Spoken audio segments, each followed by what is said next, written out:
За сайн байцгаана уу. Өнөөдөр бид нар 4-р хичээлээрээ бөмбөгний эргэлт одоо хүмүүс л одоо ширээний тест тоглоомуудын дээр эргэлтийг ойлгохгүй маш хэцүү юм а гэж ярьдаг байгаа. Тийм учраас эргэлтийг ер нь яаж авах хэвтэй, эргэлтийг яаж хүлээж авах хэвтэй, эргэлтийг яаж хариулах хэвтэй юм бэ гэдгийг бол одоо тайлбарлаж өнөөдөр одоо манай туслах багш өгөөргөлтэйгээ бид хоёр хийж харуулъя.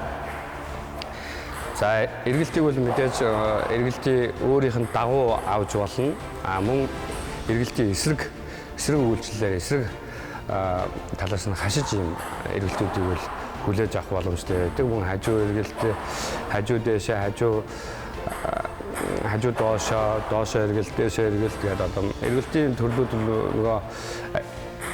нөгөө тамирчны аркида барьж байгаа барилтад тэрний бөмбөгөнд хүрж байгаа үргэлтээс шилтгаалаад бөмбөг л одоо хаашаа эргэлдэх нь бол одоо тодорхой болдог байгаа.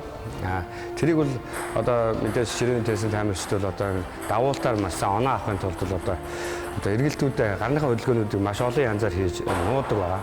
За нуужж одоо хүнийг алдуулна. Тэгэхгүй бол яг ингээд тодорхой нэг эргэлт хийсэн тохиолдолд бол хүн бараг алдна гэж байхгүй. Тэрийг л буулгах бол мэргэжлийн тамирчид бол хийж алдахгүй буулгадаг байгаа. За тийм учраас хэдүүлээ өнөөдөр эргэлтийг яаж хүлээж авч болохоор байна?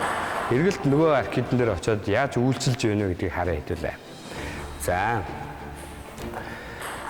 За би мөнгөргөл ингээд аркидаа ингээд тавьчих. Ширээн дээр ингээд тавьчих.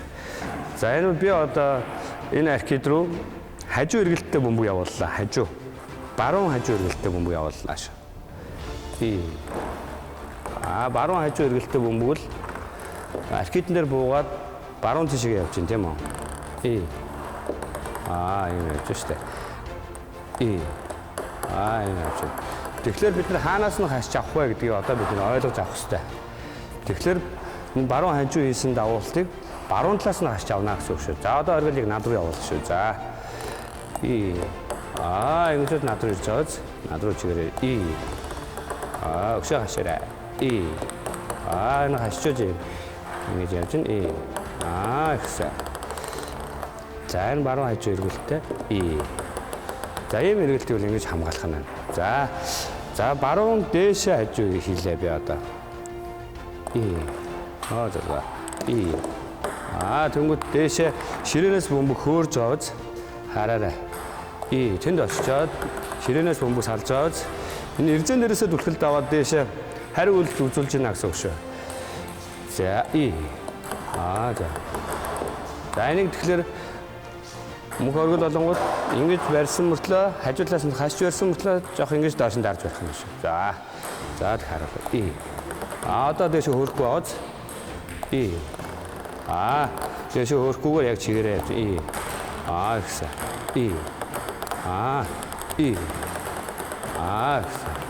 За одоо зүүн хажуу эргүүлнэ шүү. Зүүн хажуу эргүүлснийг яаж авах вэ гэхээр зүүн хажууг бол зүүн талаас аркидныхаа урд хэсгээр шууд авах боломжтой. Нөгөө талаас авчих харуулаа. Урд талаас шууд авах. За зүүн хажууд мэдээж эргэлдээ дагаад зүүн тал руугаа бөмбөг цугтаач одоо ширээнээс гарна гэсэн үг байна шүү. Ойлгоо. Яг чигээр нь дасгах юм бол шууд ингэ хажууд тийшээ гарч байгаа биз? Дахиад чигээр нь дасчихаарай. Ингэ гарчаа. Тэгэхээр ингэж хасч авч өгөх юм. Ингэж чигээрээ орох юм.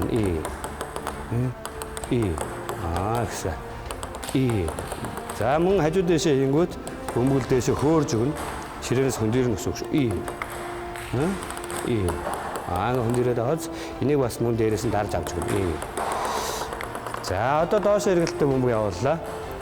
Доошоо эргэлттэй буюу ингээд бөмбөгийн доод хэсгээс үрж авна гэсэн үг шүү. За. Тэгээд тасчаа. Ойлголоо. За энэ бөмбөг бол За энэ бөмбөгийг бид тор давуулаад үзүүлээ. За. Баруунаас авах шүү. Зүгээр тэгшин асуух. За ингэ шууд доошоо унаад байгаа тийм ээ. Ингэ доошоо унаад байгаа. Ирээд аваарай. Тэгшин аваа. Ирээд тэгшин хүрээд. Шууд доошоо унаад тороод авахгүй гэсэн. За энэний бас эсрэгээр нь бид нар одоо манайхан бол одоо эвэлт гэж ярьдаг байгаа тийм ээ. Push хийж авах нь шүү. Доош эргэлтээ өнгөө. За доош ивж аваарай мөхөө.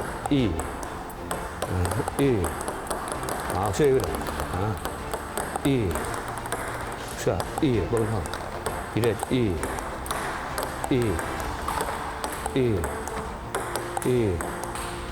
За энэ эргэлтийг саяныос энэ push буюу доош эргэлтийн дагуулж эсрэгээр нь авч ийн гэсэн. Тийм ээ? Доош эргэлтийн. За мөн доош эргэлтийн дагуулаад top spin буюу эрзэнээр татаж бас авч болох нь. Эрзэнээр татаж бас эсрэгээр нь авч болох нь. За аваарай. Top spin шүү. Сул Шаа дэш сул гаргаач. Сул сэтэлтэй.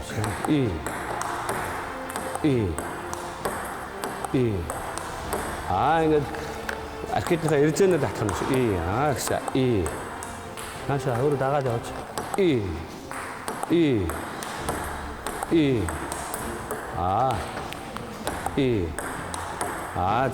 За одоо дээш эргэлтээ явууллаа. За дээш эргэлтээ өнгөө одоо ширээн дээрээс нөгөө өн дээр очиж ямар өөрчлөлт үзүүлэх нь хараарай. Яг тэгшгэн бариад тосоод авчаарай. Дээш эргэлтээ өнгө. За дээш эргэлтээ өнгө нөгөө хүний аркетэн дээр очиж улам дээш явж байгаа. Нара өндөр орж ирж байна. Буцаад өндөр орж ирнэ гэсэн. Шүү. За харж байгаарай. Жоо явуулаарай нааш явуулаад өгч. Буцаагаад нөгөө хүн бол өндөр орж ирсэн мөнгө зөхөх боломжтой болно гэсэн. За За дээш эргэлтээ өнгө дээрээс нь дарж авч болно. Мөн аркедийг хэвтүүлж байгаа хүчтэйгээр өөдөөс нь довтлогоо хийж болох юм шиг. Шууд дээрээс нь зохино шүү дээ тийм ээ. Тэгэхгүй өргөөд авчих юм мөн андуураад хүмүүс ивж авдаг. Тэнгүүд улам дэше өндөр болж өгдөг юм аюултай байна.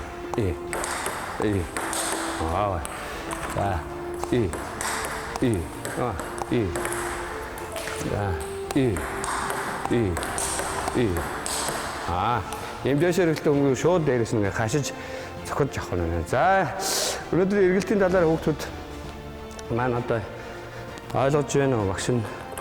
За ахаад энэ зүгээр энгийнээр харуулъя гэж байна. За дээш эргэлтээ өнгө явууллаа. Аркетэн дээр очиод нөгөө аркет маань эргээд нөгөө эрзэн эсрэг үйлчлэл үзүүлж байгаа учраас бөмбөгч нь дээшээ босч ирж байгаа тийм ээ. Тэгэхээр одоо чи дээрээс нь хамгаалж авах нь, дарж авах нь шүү дээ тийм ээ. Ингэж дарж авахгүй бол дээш нь гараад авах нь шүү юм. За дээш эргэлтийн талаар юм байна. За одоо тэгээд тоглоход мөн хүмүүсийнхээ гарын хөдөлгөөнүүдийг маш сайн харж бөмбөг нь ямар эргэлттэй болж байгааг бол одоо ойлгож болох нь байна. За өнөөдрийн хичээлээр та бүхэн эргэлтний талаар ойлгож авсан. Эргэлтний талаар зохисны мэдлэгтэй боллоо гэж төгсний үзэж байна. Тийм учраас та бүхэн маш сайн давтаж тоглолтын дээр энэ юмудад давтаж үзэж бас илүү сайн мэдэрч авах юм аа. Бөмбөгийг бол. За өнөөдрийн хичээлд идэвхтэй орсон хүүхдүүдтэй баярлалаа.